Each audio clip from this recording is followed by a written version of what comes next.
Anda kembali bersama kami di obrolan malam. Saya ke Pak Fahrur. Pak Fahrur, Anda mungkin bisa jelaskan bagaimana modus-modus pencucian uang yang patut diduga dari anggota keluarga terduga pelaku dalam hal ini atau tersangka dalam hal ini, kemudian mengalir ke banyak orang, termasuk mungkin para selebritas ini. Ya, Mbak, suara saya jelas ya? Ya, jelas Pak Fahrur.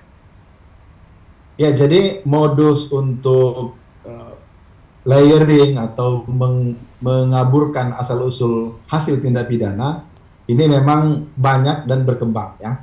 Jadi kalau terakhir dalam penelitian dari APG, Asia Pacific Group on Money Laundering, mereka sebutnya dengan mingling ya, atau menyatukan aset yang diperoleh atau uang yang diperoleh secara ilegal ke dalam legal business atau bisnis yang legal. Nah, saya kira modus menggunakan artis ini adalah cara yang paling efektif, karena artis ini, orang bayar artis itu nilainya bisa beda-beda dan nilainya bisa fantastis, sehingga misalnya artis A dan B itu akan sulit diketahui berapa rata-rata rate-nya gitu ya. Jadi dia dapat uang dari seseorang, kemudian ternyata uang itu uang haram, itu mudah untuk menutupinya karena memang artis ini secara profil itu layak mempertontonkan atau mempertunjukkan profil yang kaya atau misalnya mewah ya, punya kehidupan mewah.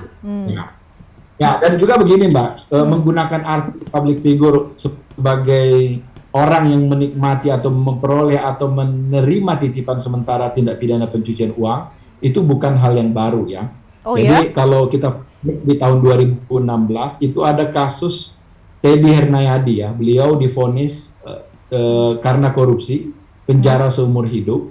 Nah, dalam persidangan itu terbukti bahwa uang-uang yang diperoleh waktu itu kalau nggak salah nilainya 12 juta dolar itu mengalir ke 53 orang ya. Itu dari dia mengalir ke 53 orang dan 53 orang itu mengalir lagi ke beberapa perusahaan. Nah, di dalam 53 orang saksi yang diperiksa saat itu di persidangan, itu di dalamnya juga ada beberapa public figure tanah air atau artis tanah air gitu. Jadi, modus pencucian uang dengan menggunakan artis, public figure itu memang baru ada beberapa tahun belakangan, tapi untuk di Indonesia sudah terjadi sebelum kasus ini.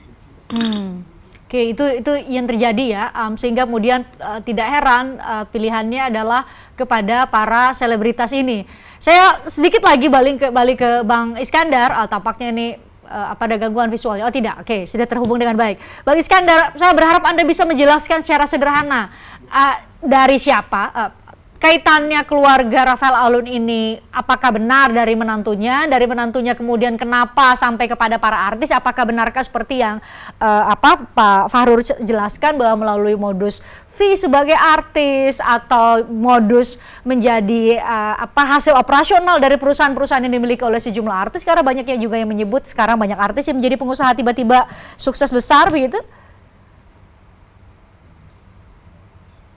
Masih di mute Bang Iskandar, mungkin Anda bisa bantu untuk unmute.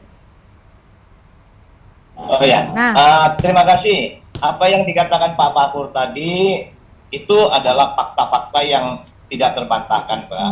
Lalu kalau Mbak tadi sebut ada artis sekarang sudah berubah menjadi pengusaha, ya nggak apa-apa. Yang pasti kita bisa cek pajak orang pribadi dan pajak badannya cocok nggak karakternya dengan yang dikerjakannya, yang dipublisnya, kalau itu artisnya seperti yang Mbak katakan. Kalau kami sudah mendeteksinya itu jauh-jauh hari sebelum malah ada kasus Rafael, dari konteks itu loh Mbak, ada 51 list kasus pajak sekarang ditangani aparat hukum, 4 ada di KPK, lainnya di aparat hukum lain. Makanya kita bersyukur ini Alun gitu ya. Nah, kalau sampai ke artis, itu malah kalau menurut kami yang sekarang orang kebakaran jenggot atau merasa nggak nyaman, itu enggak, silakan. Kan kami tidak pernah sebut nama. Jangankan nama, sebut inisial aja cuma satu kok gitu kan Mbak kan. Tapi kan Bang Iskandar, kalau orang awam dengernya jangan-jangan Bang Iskandar, Kalau orang awam dengernya, kalau seperti saya ya berharap dapat sesuatu yang rasional sehingga kemudian bisa menghubungkan dengan para artis, kan pasti nanya, nih jangan-jangan Indonesia Audit Watch ini hanya asal sebut aja nih para artis kemudian jadi heboh nih. Apa penjelasan Anda kalau memang diduga begitu? Penjelasan kami tidak pernah menganggap netizen plus 62 sederhana dan awam. Faktanya mereka lebih pintar dari kami ngulitin pengakuan-pengakuan siapapun di dalam dunia media sosial kan Pak. Contoh, katanya Rafael ibunya adalah sosialita, orang kaya, dijawab netizen. Kan selesai Mbak. Contoh, Rafael katanya udah tidak punya uang cash, netizen gampang, jual aja tas istrimu gitu. Contoh, katanya dia tidak ada kenal selebriti, kami cukup mengatakan itu besan selebriti. Jadi apa-apa yang dikumandangkan di tengah-tengah publik saat ini Mbak, sama seperti wawancara kita ini, kami percaya bahwa publik itu penilaiannya lebih tajam ketimbang kita yang bicara di jalur ini loh Mbak. Kami percaya itu. Lihat kasus-kasus besar di Republik, mereka lebih canggih dari kita hanya untuk membongkar. Bayangkan Mbak, mereka lebih canggih. Kami ini hanya satu Mbak Fit, kami hanya cukup menjadi peniup peluit saja. Begitu loh Mbak. Oke, jadi memang tujuannya itu ya, jadi peniup peluit nanti tentu APH dalam hal ini adalah Komisi Pemberantasan Korupsi yang punya kewenangan untuk melakukan penyidikan untuk itu. Oke, saya ke Pak Fahrur. Pak Fahrur, ini kan baru ini besar sekali, banyak sekali jumlah artisnya. Menurut Anda, apa yang harus dilakukan oleh KPK? Ini kan tindak pidana asal jadi pintu masuk kan adalah gratifikasi ya Pak Fahrur ya. Apa yang perlu dilakukan oleh penyidik menurut Anda untuk segera bisa masuk ke TPPU yang patut diduga nilainya jauh lebih besar? Saya kira begini, ini KPK sejak awal sudah set bahwa tindak pidana ini berawal dari 2012. Itu pilihan yang bagus karena dengan menggunakan bahwa waktu terjadinya tindak pidana ini berawal dari 2012, maka akan bisa menggunakan data-data yang telah disampaikan oleh PPATK sebelumnya. Tapi, jadi begini, jadi misalnya PPATK sebelumnya sudah sampaikan ke KPK untuk Rafael Alun ada transaksi katanya 500 miliar rupiah. Ya. Jadi dengan data itu harusnya sekarang KPK tinggal menambahkan dalam penyidikan ini adanya tindak pidana pencucian uang. Dengan begitu, nanti KPK melalui kerjasama dengan PPATK akan bisa menelusuri semua hal.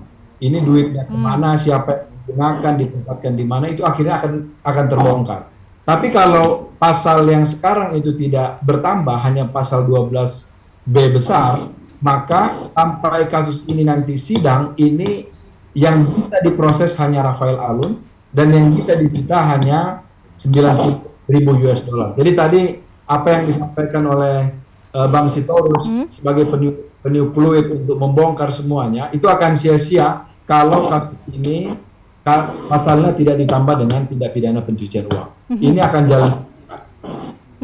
Apakah penyidikan ya sekarang? Penyidikan dugaan gratifikasi itu bisa dilakukan secara paralel karena biasanya di beberapa kasus sebelumnya Pak Fahrur memang gratifikasi atau dugaan tindak pidana pencucian uang itu belum muncul di awal. Di awal itu dalam arti bahwa penyidikan ya saat ada di KPK. Tapi tiba-tiba nanti di proses penuntutan, di surat dakwaan jaksa penuntut umum KPK di Pengadilan Negeri Tindak Pidana Korupsi bisa saja sudah muncul tindak pidana pencucian uang itu. Itu bagaimana menjelaskannya? Ya, jadi sesuai dengan pasal 65 Undang-Undang TPPU, untuk memulai proses penyidikan tindak pidana pencucian uang itu tidak diperlukan pembuktian tindak pidana asalnya terlebih dahulu. Yang penting tindak pidana asalnya sudah ada. Dan juga di Undang-Undang TPPU dijelaskan bahwa proses penyidikannya itu bisa dilakukan secara paralel. Jadi menurut saya dengan adanya aturan-aturan tersebut, saat ini sudah tidak ada alasan lagi bagi KPK untuk tidak menerapkan tindak pidana pencucian uang untuk kasus ini. Karena secara hukum diperbolehkan dan dimungkinkan. Kalau KPK ingin mengungkap kasus ini seluas-luasnya. Itu yang harus dilakukan ya. Dan itu bisa dilakukan secara paralel menurut Anda ya? Termasuk ya, itu undang-undang yang bilang bahwa secara paralel bisa, dan itu sudah lazim digunakan di berbagai penegakan hukum di Indonesia. Oke, baik. Kita tunggu bagaimana kasus ini bergulir.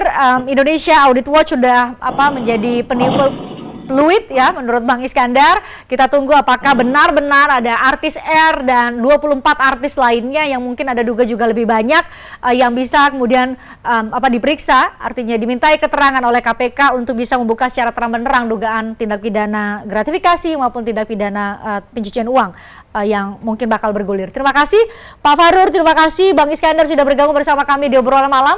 Saya selalu buat Anda berdua. Saya juga mengucapkan terima kasih buat Anda pemirsa yang sudah menyaksikan kami obrolan malam edisi kali ini. Kita jumpa lagi besok. Saya Christian Grich.